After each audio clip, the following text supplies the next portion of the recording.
नमस्कार दोस्तों, मैं किस्साबाज वाला लेकर आया हूँ विश्व विख्यात लेखकों की कहानियों का गुच्छा। दोस्तों, अगर हमारी कहानी आपको पसंद आए तो इसे लाइक, सब्सक्राइब और शेयर जरूर करें। तो आइए बिना देर किए शुरू करते हैं आज की कहानी।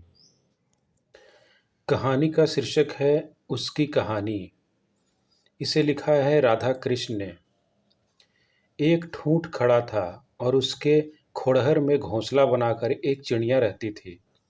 वह भी कोई दिन था जब इस ठूंठ ने पृथ्वी के ऊपर खड़े होकर अपने लाल लाल पत्तों के इशारे से वसंत को बुलाया था और उसके स्वागत में अपनी सुगंध भरी मदमाती मंजरियां भेंट की थीं। लेकिन अब वे दिन अतीत में अस्त हो गए थे। समय श्वेत और श्यामल चरण चिन्ह छोड़ता हुआ बहुत दूर तक चला गया था। यदि वह ठूंठ याद कर सकता तो अनेकों वसंत, अनेकों बरसात और शरद की असंख्य चांदनी रातों को याद कर सकता। अब भी बसंत आता था, अब भी भौरे गुनगुन गाते थे, अब भी विहग गुजन से निस्तब्ध संध्या चंचल हो उठती थी। किंतु वहां अब इसका कुछ प्रभाव नहीं पड़ता था, क्योंकि वह एक ठूंठ था।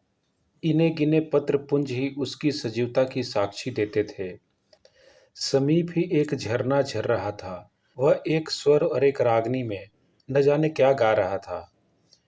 यह वही जाने।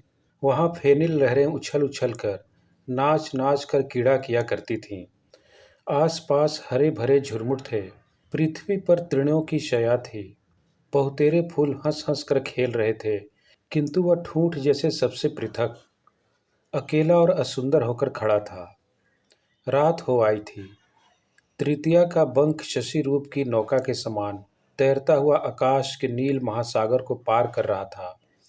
बिखरे हुए तारे ऐसे जान पड़ते थे जैसे किसी महाकाव्य में पड़ी हुई उपमाएं। शीतल पवन मन की भांति इधर उधर दौड़ता हुआ अटखेलियां कर रहा था।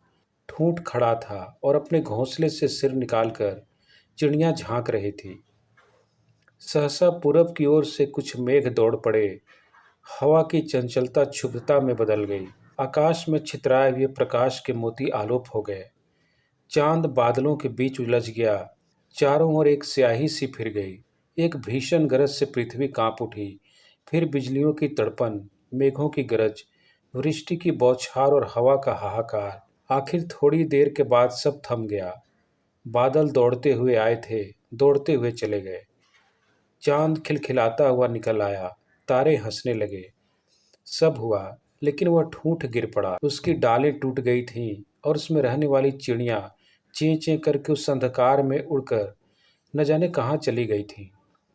ठूंठ निसहाय, निरावलंब पृथ्वी पर पड़ा हुआ था। अब भी झरना वही अपना मुक्त, प्रवाहमय और अविराम गीत गाने में व्यस्त था। फेनील लहरें कीड़ा कर रही थीं। वृक्षों की द्रुमावलियां डोल रही थीं।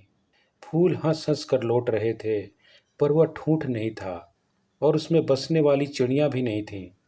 सब कुछ वही था, केवल रह रह कर हवा ठंडी सांसें ले लिया करती थी।